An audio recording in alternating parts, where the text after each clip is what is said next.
Hola, ¿qué tal? Muy buenas noches. Buenas noches, Javier. Hola, profesora, buenas noches.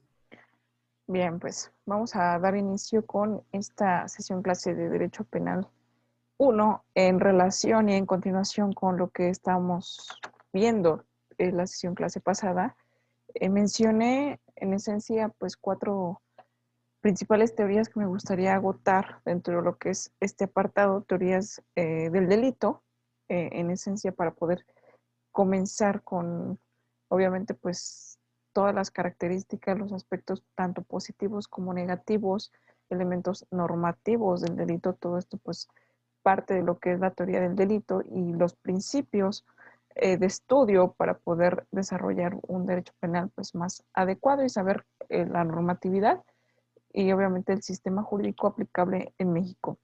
Para ello, me parece que nos hemos quedado o hemos visto agotado eh, dos teorías, en este caso pues la clásica y la finalista, en contraste una con la otra, la aplicable en México.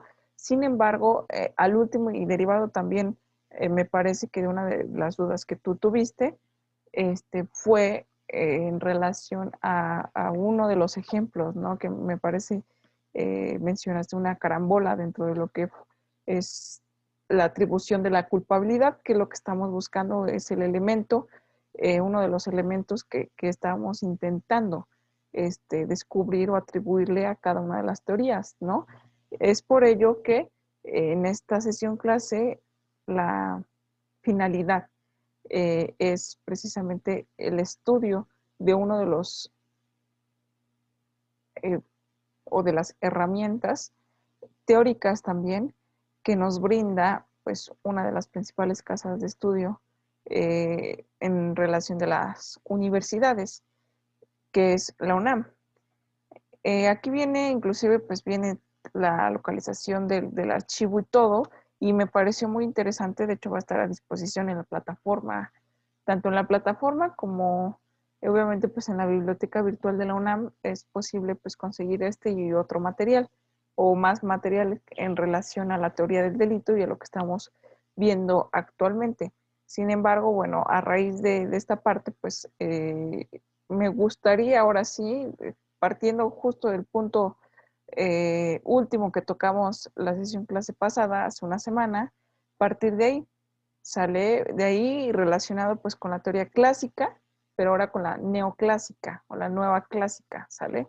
Entonces, si bien es cierto, la teoría clásica parte de lo que es un causalismo, en esta ocasión vamos a relacionar ese causalismo y obviamente también diferentes clases de causalismo y este archivo en particular me pareció pues muy interesante porque sí maneja un lenguaje jurídico pues avanzado, es cierto, pero también maneja ejemplos que son bastante buenos para obviamente pues entender cada una de las teorías o de los aspectos que pretenden. Obviamente también vienen autores de las propias teorías que fundan y argumentan, obviamente, pues la razón de ser de dicha teoría. Entonces son los precursores o apoyan precisamente determinadas teorías del sistema penal o teorías del delito. Y lo más importante también es que viene relacionado al Código Penal Federal. Entonces, eso es lo que me pareció pues interesante de ese archivo y en este momento pues lo comparto por este medio para irlo desarrollando conjuntamente. A su vez, como pues se podrán por ahí percatar parte de lo que es precisamente la biblioteca jurídica virtual del Instituto de Investigaciones Jurídicas de la UNAM.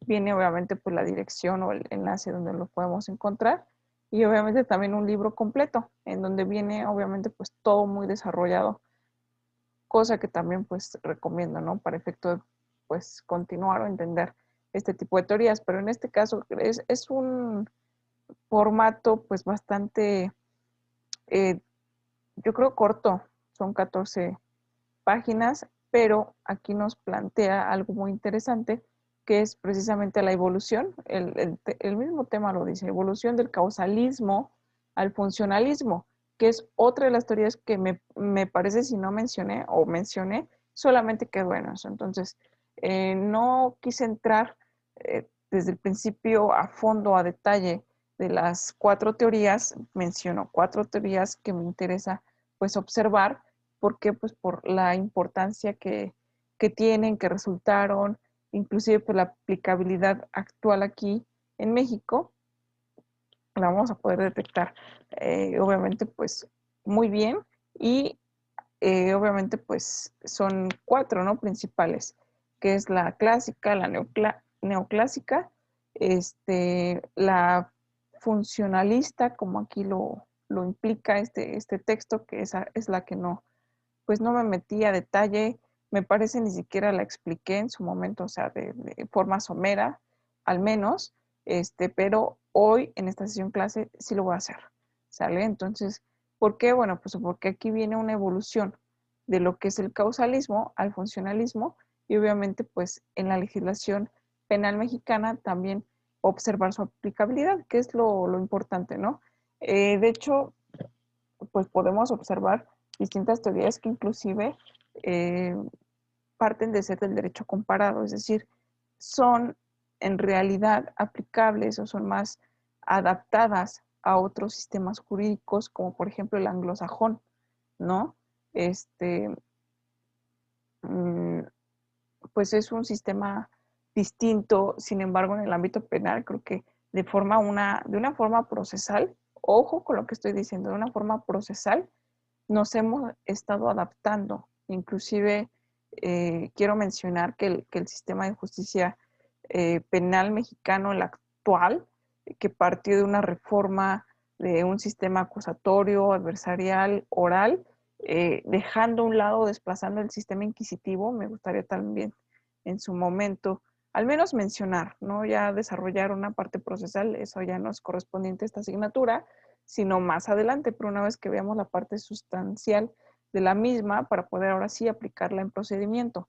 Pero el procedimiento sí va más ajustado, inclusive pues hubo en su momento en la entrada del sistema, en su momento nuevo del penal acusatorio adversarial y oral, pues hubo capacitaciones, inclusive por parte del FBI, de la Interpol, para con los servidores públicos, para con los mexicanos, ¿ok? Entonces se fueron a capacitar a otro país para actualizar, para obviamente pues ser adiestrados, capacitados en el sistema oral, ¿sale? Lo cual obviamente pues en México puede ser un sistema inquisitivo, los jueces ni siquiera a lo mejor estaban presentes dentro de las audiencias, se lo llevaba todo el secretario, entonces los jueces al final del día condenaban a una persona que ni conocían, ¿no? Entonces fue un cambio creo que muy radical, pero muy sustancial, muy benéfico para el nuevo sistema de justicia, pero esto vino a impactar todo. Entonces, en la parte procedimental sí hay un derecho comparado al anglosajón, por supuesto, de hecho, pues hubo capacitación del sistema americano al sistema mexicano, una adaptación procesal, pero una cuestión de fondo, pues es donde vamos a estar revisando precisamente este tipo. El fondo en realidad no cambió, cambió el proceso, más no el fondo. Entonces, vamos a analizar otros 2 sistemas, que es el neoclásico y el funcionalista. Aquí había obviamente pues el del causalismo, que es el sistema clásico, el nuevo causalismo, que es el sistema neoclásico, y por ahí hay unas distinciones. Nos vamos a dar cuenta, obviamente, también alrededor de a qué se refiere cada una y los ejemplos que el mismo autor pues propone, ¿no? Entonces aquí nos viene como parte introductoria cómo plantea el problema, ¿sale? Entonces, parte de lo que es la teoría del delito, que es una teoría del delito, un método, hay que iniciar con eso, ¿para qué nos sirve? Es un método de análisis de las normas penales, obviamente por las sustanciales, ¿no? En el cual la interpretación tiene la finalidad, obviamente, pues de una aplicación. La ley está para obviamente, no nada más como adorno o lectura, sino que la finalidad es poderlas aplicar, ¿sale? En los casos concretos, en los casos reales, ¿no? Y que es precisamente la finalidad, sostener una solución debidamente fundada y motivada, porque bueno, pues tiene que ser evidentemente pues sustentada, ¿no? En productiva, tiene que dar resultado, tiene que resolver obviamente pues la problemática que se llegue a presentar dentro de lo que pues causa todavía obviamente pues este sistema penal, ¿no? Todo lo que conlleva esto. La importancia de dicha interpretación radica en los alcances que se puede dar a la norma, pues en el mismo caso, con la ley vigente, que es la ley positiva, puede tener incluso soluciones distintas u opuestas, ¿sale? Dependiendo de la corriente doctrinal que se aplique. Así, por ejemplo, si una persona da un puñetazo a otra y la víctima al caer se golpea la cabeza con una piedra y sufre traumatismo cranoencefálico, desde el punto de vista del sistema clásico, que es el sistema causalista, ojo, podríamos sostener que hay un delito de homicidio culposo. Mientras que con el sistema neoclásico, el nuevo causalismo, el criterio de la causalidad adecuada, porque hay criterios, el nuevo causalismo tiene distintos criterios y más adelante también lo explica. La causalidad adecuada, una cosa, que aquí quiero hacer un paréntesis, es inclusive cuando decimos, no es que fue casualidad, no es lo mismo, ojo, la casualidad que la causalidad.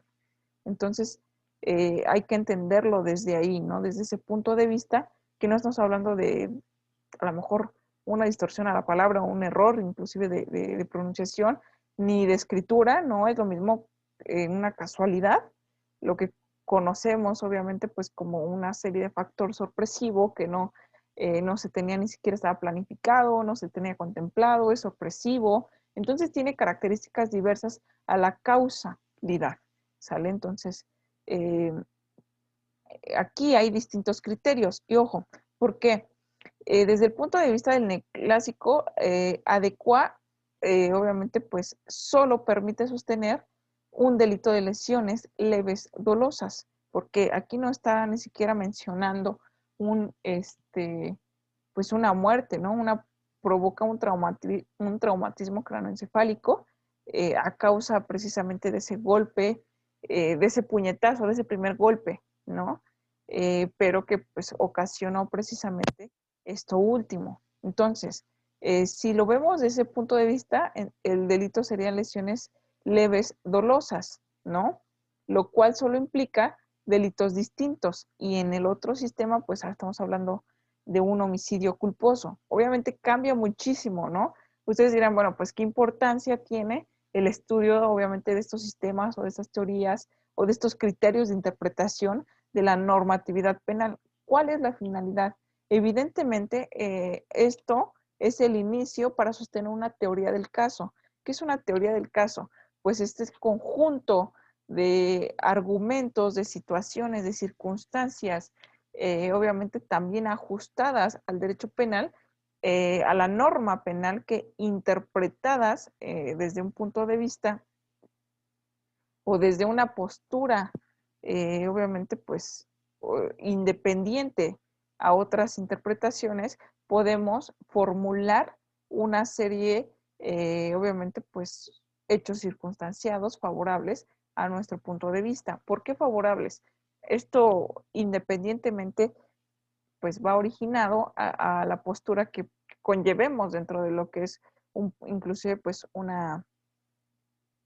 asunto penal, ¿no? Por ejemplo, no es la misma postura la del agente del Ministerio Público, que mismo sostiene su teoría del caso, que es imputar, obviamente, demostrar el nexo causal, demostrar, obviamente, la tipicidad del delito, demostrar, obviamente, pues, que un sujeto, presuntamente el sujeto activo, tiene relación directa o indirecta, una especie de participación con un resultado material que es la afectación de un bien jurídico tutelado. En este caso, pues el bien jurídico tutelado puede ser la vida, puede ser la integridad física, puede ser la libertad sexual, depende obviamente de los delitos. Vamos a ir más adelante clasificándolos. Esto es muy interesante, pero hay que comenzar a saber, obviamente, pues formular las teorías del delito. Entonces, mi teoría del caso va muy estipulada, muy apegado a lo que es la teoría del delito. Si yo no tengo claro si es un delito material, si es un delito doloso, si es un delito culposo, si es obviamente pues lleva un agravante, si lleva, obviamente pues todo esto, estoy perdido, porque la ley no solamente pues leyendo el código se entiende en este tipo de circunstancias, sino que obviamente pues, se da también a raíz de las teorías que se fueron aplicando, se fueron desarrollando y en la actualidad pues hubo una implementación distinta, inclusive distinguir si la implementación es actual o no, ¿no? Porque la pudiéramos ver.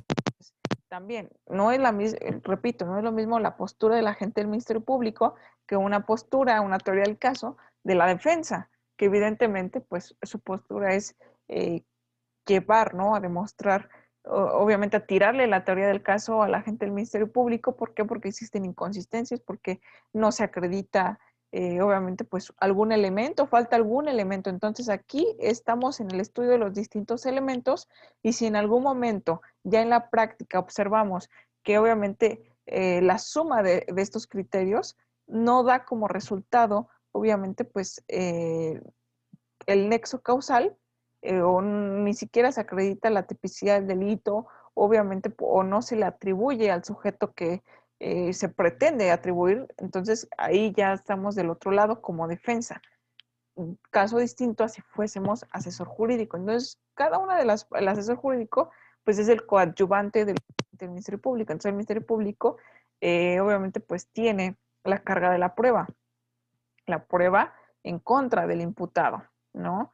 Entonces, por ahí si se le barre algo o se pierde en algún momento el asesor jurídico de la víctima, digamos que es el abogado de la víctima, puede, o del ofendido, ¿no? La parte ofendida, tal vez la víctima pues ya perdió la vida, entonces no pudiera ser abogado de un ente sin vida, ¿no? Entonces un cuerpo sin vida, sino que ahora pues parte, o ya sea la parte ofendida, puede ser incluso la sociedad, puede ser alguno de los familiares de la víctima, o puede ser la misma víctima a quien se puede asesorar. Entonces, en ese sentido, esa asesoría ya tiene una participación y tiene oportunidades dentro del sistema, dentro del desarrollo de las audiencias, entonces tiene participaciones importantes, ¿no? Aparte de ahí, dos teorías que se pueden pues, ahí complementar, ¿no? La defensa pues también arma su teoría del caso y aquí las situaciones, ambas con el desfile probatorio que se pretende acreditar en los asuntos penales es la convicción al juez, ¿no? El juez en turno que conoce de los asuntos, porque hablo de un juez, no solamente un juez conoce el mismo asunto, sino puede ser dos jueces de control, un juez de juicio, o enjuiciamiento, un juez ejecutor de sentencia. Entonces, hay varias autoridades judiciales que conocen. Entonces, la pretensión es precisamente acreditar lo más posible tu teoría del caso. Entonces, para armar una buena teoría del caso, es necesario conocer evidentemente la teoría del delito y saberla aplicar correctamente. Si más adelante yo sé qué tipo de delito, pero yo no sé si es una clasificación, si falta un elemento normativo, si falta tiene un aspecto negativo, positivo de esto, de la teoría del delito, pues entonces me va a ser complicado tirar argumentativamente de la teoría del caso pues, de otra parte, ¿no? Inclusive, pues se puede, pues aquí se manejan, ¿no? Los intereses, podemos saber que a lo mejor sí se cometió el delito, pero nuestra pretensión es, obviamente, pues demostrar otra circunstancia diversa, que falta un elemento, que el Ministerio Público no pudo demostrar un elemento, entonces ahí es donde radica precisamente esta teoría argumentativa. En cambio, pues por eso digo, ¿no? Aquí parte, ¿no? A lo mejor la reducción de la pena, la pretensión puede ser distinta, ¿no? A lo mejor llegar a un acuerdo que hay distintos, ¿no? Medios reparatorios que la ley misma permite. Entonces depende del tipo del delito, ¿no? Hay delitos en los cuales pues no se puede, no se permite, inclusive la misma ley prohíbe, ¿no? Ese tipo de acuerdos reparatorios entre el imputado, la víctima o la parte ofendida, ¿sale? Pero bueno, entonces más adelante vamos a ver también los sujetos del delito, ¿no? Sujeto activo, sujeto pasivo, tipos de sujeto pasivo, etcétera. Pero bien, es poco a poco. Entonces, así, por ejemplo, bueno, ya vimos que obviamente parte de si es una teoría causalista, pues este solo hecho del puñetazo, de que cae, se pega con una piedra, sufre obviamente un traumatismo cráneoencefálico, pues se puede clasificar en un delito diverso, que es un homicidio, obviamente pues culposo, a diferencia de un sistema neoclásico en el cual se adecua una nueva causalidad, en el cual permite que el delito solamente se clasifique como un delito de lesiones. Y ojo, ¿no? ¿Cuál es la brecha entre un homicidio culposo y unas lesiones leves dolosas? Pues muchísimo, ¿no? Obviamente el dolo pues parte de ser una parte de lo que es el delito y lo vamos a ver más adelante, pero unas lesiones a un homicidio cambia completamente el panorama, dice, lo cual solo implica delitos distintos.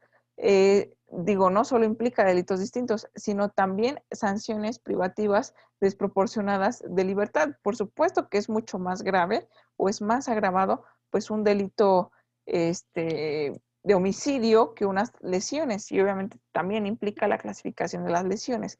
Pero bueno, entonces sí no solamente es una clasificación de delitos, sino son penas y sanciones distintas, abismalmente distintas. Puede ser desde, obviamente, pues años de prisión a inclusive, pues, la propia libertad condicionada, ¿no? Lo que es una libertad condicionada es, no sé si en algún momento habremos escuchado algo relativo con que tiene un brazalete, o sea, esta libertad condicional, ¿no?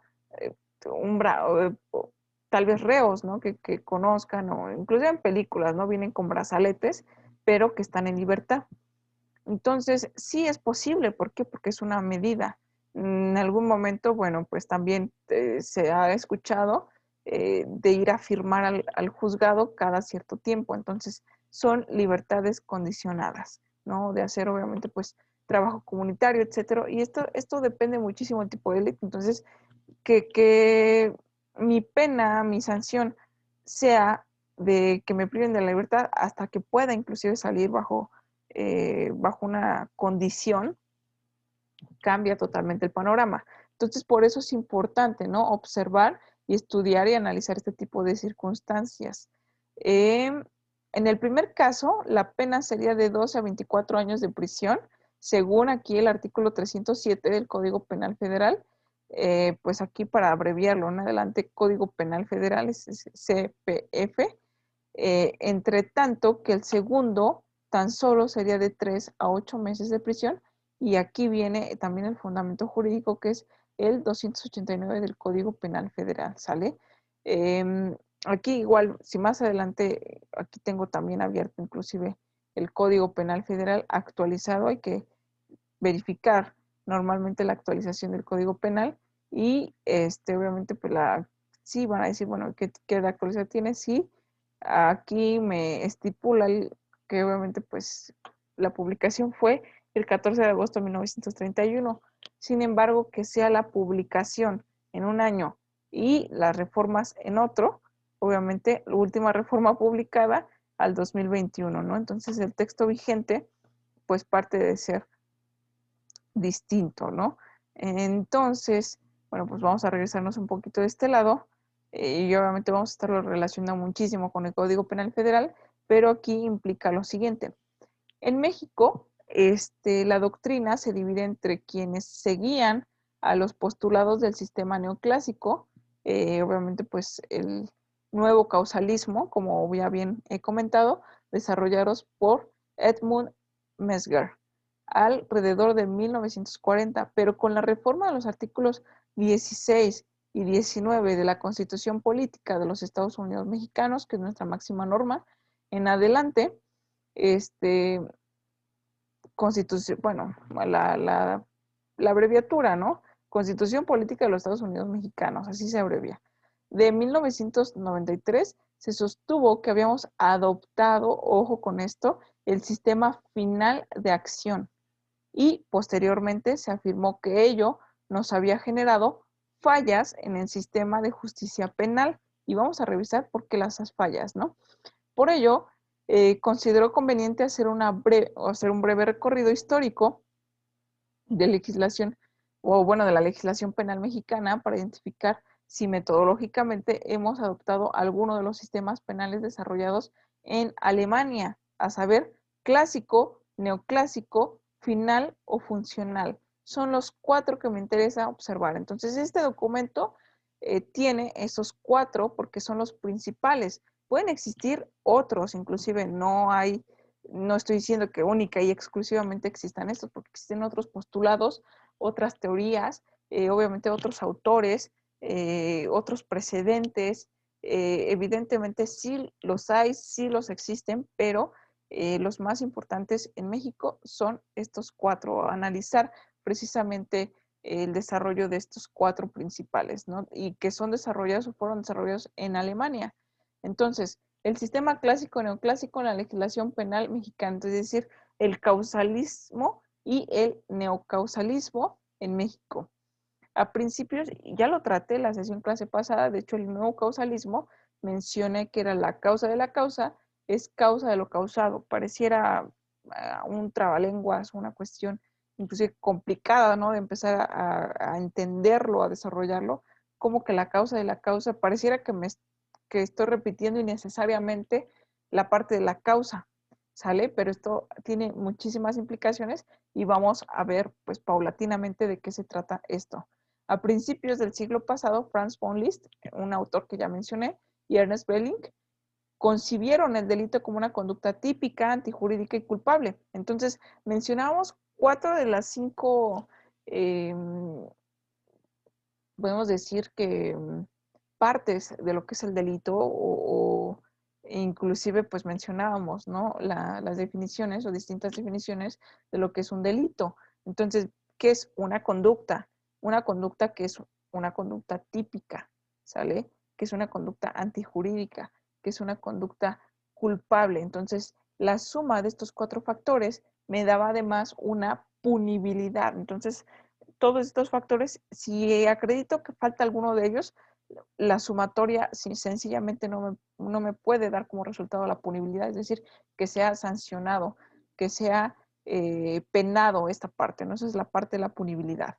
El punto medular de dicha metodología fue que la teoría causalista, para analizar la conducta, pues lo que se debía establecer era el resultado, las causas que lo habían producido, y aquí es donde yo creo que de donde agarra el nombre la teoría, ¿no? Las causas que producen el hecho hasta llegar a demostrar que la conducta había sido desencadenadamente de dichas causas que culminaron, es decir, que el resultado, obviamente, pues fuese, ojo, la frase célebre, la causa de la causa es causa de lo causado. Entonces, tiene una postura distinta, porque este es el nuevo sistema del causalismo, ¿no? Entonces, es decir, todos los elementos que se involucren eh, dentro de cualquier hecho, cualquier determinación, tienen un grado de responsabilidad o un factor que influye que el resultado típico, bueno, el resultado material, es decir, sea algún delito, ¿no? Entonces, aquí al último implica, pues en la mencionada carambola que ya comentábamos, pues evidentemente hay muchísimos factores, todos contribuyeron, entonces uno, aunque fuese eh, el grado de participación dentro de lo que fue ese evento, pero coadyuvó a que el resultado fuera ese. Entonces, tiene ciertas fallas, pero hay que explicarlo y hay que mencionar, obviamente, pues el por qué las fallas dentro de un sistema penal adecuado pues a un determinado territorio, como lo es México, ¿no? En otras palabras, dice, si la conducta desencadenaba el proceso causal que culminaba con el resultado de lesión del bien jurídico, aquí hay distinción, ojo, el resultado de la lesión del bien jurídico, la lesión no se refiere propiamente al delito de lesiones, o sea, no implica pues una afectación corpórea. Si aquí la lesión es porque se está lastimando el bien jurídico, ¿sale? Entonces, hay que también agarrarle la interpretación en este sentido. El resultado es que se está lastimando el bien jurídico, es decir, ¿cuál es el bien jurídico? Acabo de mencionar que puede ser la vida, que puede ser la integridad física, que puede ser el sano desarrollo psicosexual, la libertad precisamente psicosexual, que son delitos sexuales, que son delitos contra el patrimonio también, hay delitos contra la integridad física, hay delitos contra la vida, hay delitos de distintos tipos. Entonces, ese tipo de circunstancias, que es lo que se me afecta, es el bien jurídico, que está tutelado por el derecho, que está tutelado por la ley. Entonces, si distintas conductas desencadenan un proceso que causan como resultado una lesión o un detrimento a un bien jurídico, que es, por ejemplo, que causan riesgo a mi vida, basta con la unión a través del nexo causal, es decir, hay que encontrar cuál fue, obviamente, pues, qué lo causó. Por eso es importante este tipo de nociones, tenerlas muy en clara para saber si vamos a conectar, ¿no? ¿Qué relación existe mi conducta o mi participación o mi estancia en ese momento, tiempo, lugar, afortunado o desafortunado, dentro de ese hecho que acabó con la vida de una persona, por ejemplo, ¿no? Entonces, ¿qué grado de participación, de responsabilidad tengo yo? Eso es el nexo causal. Eso es lo que se busca con la teoría del delito, ¿no? Buscar cuál es tu participación, tu relación, tu postura, que obviamente pues estuviste haciendo ahí que desencadenó o no ese resultado. Entonces, dice, bastaba con su unión a través del nexo causal y no podía argumentarse criterios de valoración, como por ejemplo, que la conducta normalmente no habría producido el resultado. Ello parece estar claramente descrito en los artículos 302 al 304 del Código Penal Federal, y aquí nos estipula en términos siguientes. Aquí nos hace el fabuloso favor de como que ¿cómo se dice? Pues ponerlo, ¿no? Llamarlo, invocarlo, ¿no? Si decimos de esta parte, dentro de lo que es eh, textual, copiar y pegar, ¿no? Que esto no sirve, ¿por qué? Pues porque vamos a tratar de acreditar el postulado anterior, que es el artículo 302. Comete el delito de homicidio, ojo, el que priva de la vida a otro, punto. El 303. Para la aplicación de las sanciones que corresponden a quien infringe el artículo anterior, no se tendrá como mortal una lesión, sino cuando se verifiquen tres circunstancias siguientes. Entonces ya nos está poniendo una serie de condicionantes. ¿Cuál es la primera? Que la muerte se deba a las alteraciones causadas por la lesión en el órgano u órganos interesados, alguna de sus consecuencias inmediatas o alguna complicación determinada inevitablemente por la misma lesión. Entonces, tiene que obviamente pues haber una serie de circunstancias relacionadas, ¿no? Si mi lesión fue obviamente pues dentro de lo que es un órgano no vital, pero desencadenado obviamente pues dentro de todo este proceso llegó a haber una complicación ajena al órgano, a la parte lesionada, y eso ocasionó la muerte, complicaciones, incluso la pérdida de algunas partes físicas, no lo sé, ¿no? Hay ocasiones en las, y digo, yo no estoy, no es mi postulado favorito, pero implican, sale más barato pues matarlo, ¿no? Que te sobreviva y estar obviamente pues manteniendo esa enfermedad o manteniendo obviamente esos gastos médicos que implican. Entonces, digo, es un postulado que no comparto, sin embargo, este tipo de circunstancias existen, ¿no?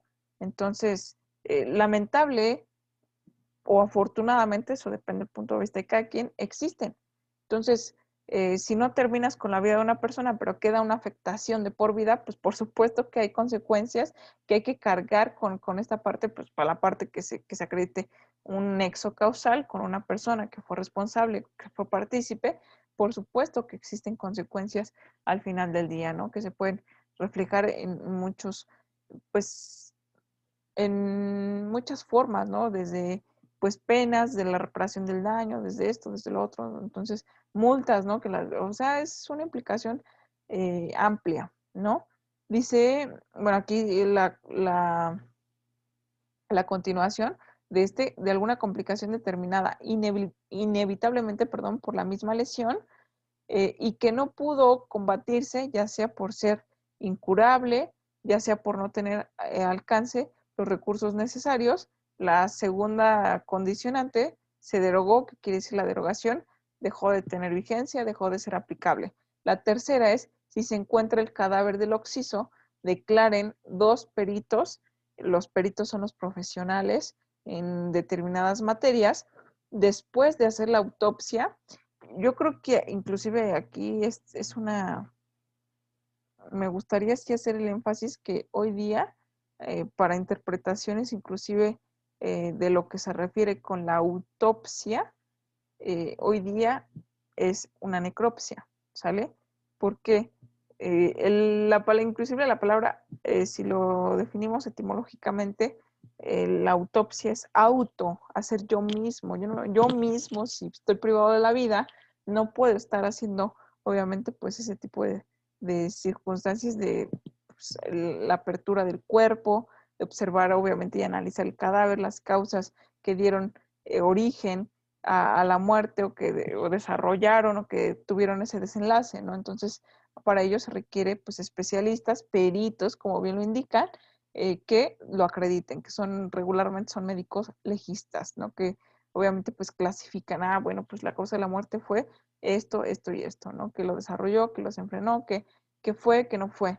Entonces, en términos genéricos, la autopsia está ya obsoleta, ¿no? En este sentido, es decir, sino que se puede hacer necropsias a cadáveres cuando ésta sea necesaria. Que la lesión fue mortal, bueno, ahí es donde se va a acreditar, ¿no? Si la lesión por la cual se le está imputando fue la causa o parte de ser, obviamente, pues una de las sumatorias o de los factores que suman para poder obtener como resultado la muerte o la privación de la vida de una persona, evidentemente cambia, puede reclasificar al delito, ¿no? Se pudo haber iniciado por unas lesiones y reclasificándose a decir, bueno, pues entonces ambos peritos coincidieron en que la causa de la muerte sí fue una lesión, o sea, fue esa lesión, ¿no? Que lo provocó. Entonces puede ser a un homicidio, cambia la clasificación del delito. Entonces esto es importante por lo que estamos mencionando, ¿no? Y obviamente, pues, sujetándose para ello a las reglas contenidas en este artículo, en los siguientes y en el Código de Procedimientos Penales. Cuando el cadáver no se encuentre o por motivo no se haga la necropsia, bastará que los peritos, en vista de los datos que obren de la causa, declaren que la muerte fue resultado de las lesiones inferidas. El artículo 304, recuerden que es del 302 al 304, a la letra, obviamente, pues manifiesta. Siempre que se verifiquen las tres circunstancias del artículo anterior, recordando que la segunda se derogó o ya no está vigente, se tendrá como mortal una lesión, aunque se pruebe, primero, que se habría evitado la muerte con auxilios oportunos. Ok. La segunda, que la lesión no habría sido mortal en otra persona. Y tercero, que fue a causa de la constitución física de la víctima o de las circunstancias en que recibió la lesión. Entonces, obviamente, pues estos son los factores también para que se puedan verificar si se aplica una teoría clásica o una neoclásica, por ejemplo, un nuevo causalismo, ¿no? ¿Cuáles son los factores, la suma de los factores para, obviamente, pues verificar el resultado? Inclusive, pues el código lo manifiesta, ¿no? Que se pudo haber evitado con auxilios oportunos, que la lesión no habría sido mortal en otra persona, es decir, no todos reaccionamos o respondemos de una forma similar, inclusive a circunstancias propias, ¿no? Entonces, son diferentes, incluso la anatomía puede ser un poquito favorable o no para determinadas, eh, inclusive enfermedades o patógenos distintos, ¿no?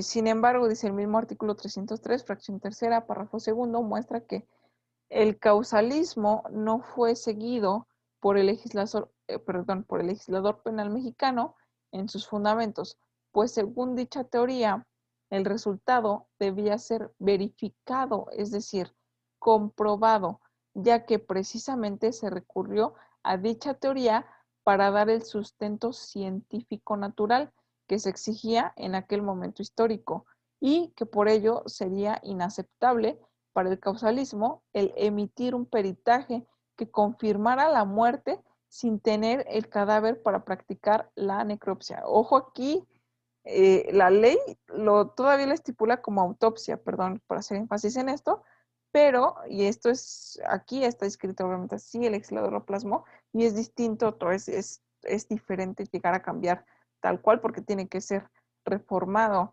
distintos artículos, pero aquí ya no se está hablando de la necropsia. Aquí, bueno, pues ya una cuestión oportuna.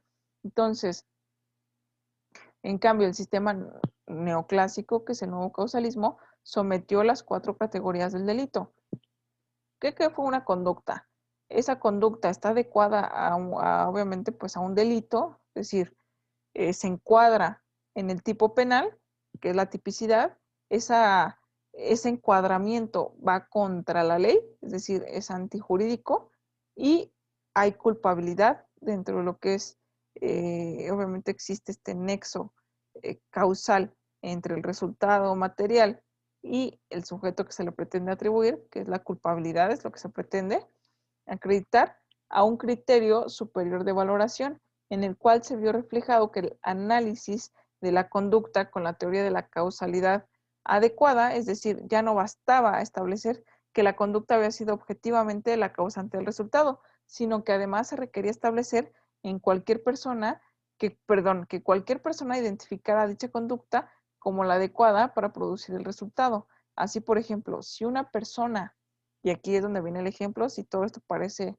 enredado, si una persona golpea a otra con un palo que tiene un clavo y la víctima se rehúsa a la aplicación de la vacuna antitetánica, por lo cual la infección se generaliza y culmina con la muerte, de acuerdo con la teoría de la causalidad adecuada, solo se podría subsumir el comportamiento en el tipo de lesiones que, de acuerdo con la experiencia, se podrían causar en la zona que haya impactado el clavo, pero no las sobrevinientes, es decir, las posteriores, derivadas de la propia decisión de la víctima. Ello claramente va regulado en el Código Penal en el siguiente artículo, que es el 305. No se tendrá como mortal una lesión, eso es decir, sí, yo lo golpeé con un clavo oxidado, pero pues a lo mejor el golpe fue en el brazo, ¿no? Y ya después, tiempo después, pues resulta que fallece porque no se quiso aplicar, porque no se cuidó, por esto o lo otro. Entonces, aunque muera el que la recibió, cuando la muerte sea resultado de una causa anterior a la lesión y sobre la cual ésta no haya influido, o cuando la lesión se hubiera agravado por causas posteriores, como la aplicación de medicamentos positivamente nocivos, operaciones quirúrgicas desgraciadas, excesos o imprudencias del paciente o de los que lo rodearon. Entonces ya es ajeno, ¿no? A lo mejor, creo que la primera teoría, que es la teoría de la causalidad, implica que, y ojo aquí es donde trata de acreditar la culpa, donde quiero hacer esta distinción de la causalidad a la nueva causalidad o aquí la causa adecuada, ¿no? Como bien lo implica este autor o lo manifiesta.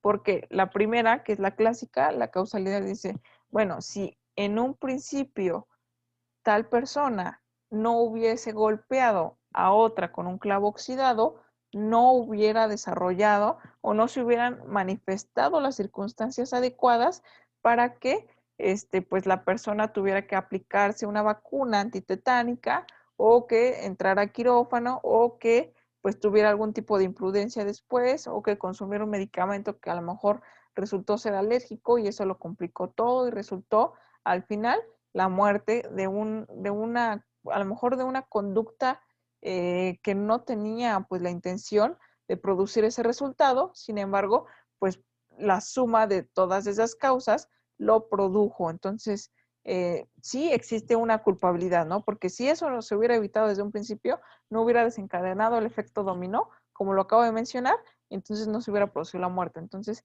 se le atribuye la responsabilidad al primer sujeto. Entonces, en ese sentido, la nueva causalidad, inclusive pues el legislador mexicano no adoptó esa circunstancia porque adoptó una causalidad adecuada en el cual dice, bueno, pues obviamente no se tiene como mortal esa lesión, aunque muera el que la recibió, pero cuando la muerte sea resultado de una causa anterior, es decir, pues es que ya yo padecía una enfermedad y si ese golpe lo hubiera recibido una persona que no tenía esa enfermedad, pues no se hubiera agravado y no se hubiera muerto. Entonces, dice la lesión sobre la cual esta obviamente haya influido, o cuando esta lesión se hubiera agravado por causas posteriores como la aplicación de medicamentos, etcétera, etcétera, ¿no?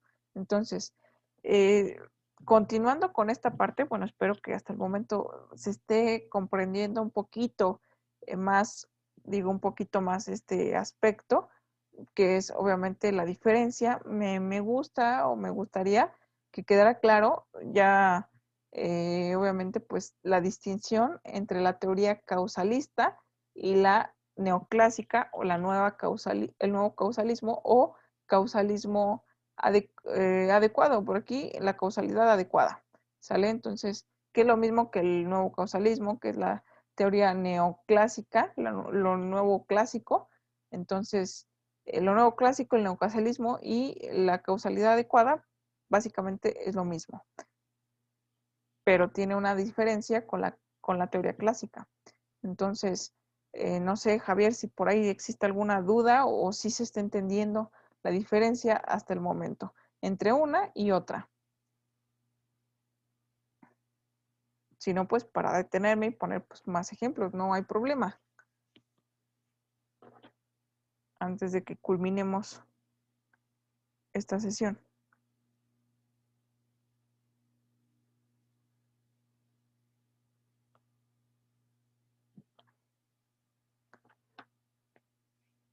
Bueno, creo que no hay problema. Espero que se vaya entendiendo entonces. Pero bueno, vamos a verificar pues más adelante, ¿no? Este, estamos, no, antes de finalizar, se adoptó una reforma constitucional a partir del 93, el finalismo. Entonces, esa es la nueva, lo nuevo, ¿no? Dentro de lo que ya habíamos mencionado, aunque sea de forma somera, pero ya expliqué en la sesión clase pasada, el finalismo, perdón, el finalismo, el causalismo y en esta ocasión el nuevo causalismo o el causalismo adecuado. Entonces, se adoptó en México, ojo, el finalismo. Ahora, el finalismo, ¿cuál es el resultado? Todavía nos falta el funcionalismo, ¿sale? Pero pues es poco a poco y que se entiendan las diferentes causas. Inclusive podríamos, o en algún momento, más bien voy a preparar un material, un cuadro por ahí comparativo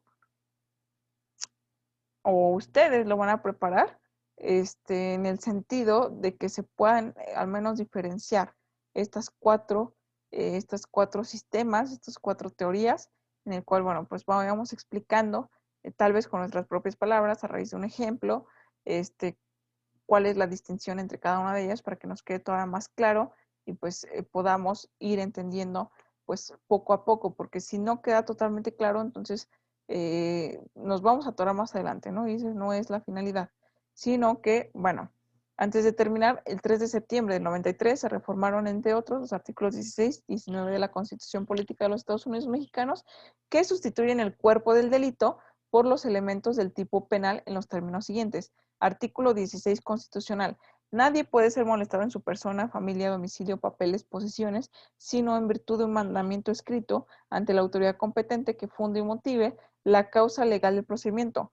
No podrá librarse orden de aprehensión sino por la autoridad judicial sin que preceda denuncia, acusación o querella de un hecho determinado que la ley señale como delito sancionado, cuando menos con privativa de la libertad, y que existan datos que acrediten los elementos que integran el tipo penal y la probable responsabilidad del indiciado. Ahora ya no es indiciado, en el nuevo sistema es imputado.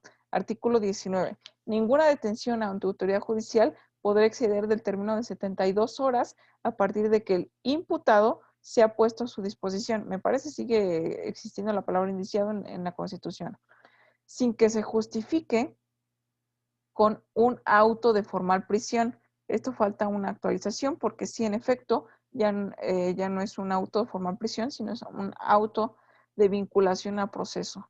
Y que siempre que de lo actuado aparezcan datos suficientes, en este caso son datos de prueba suficientes para acreditar los elementos del tipo penal, del delito que se impute al detenido y que haga probable la responsabilidad de este. La prolongación de la detención en perjuicio del inculpado o del imputado será sancionada por la ley penal.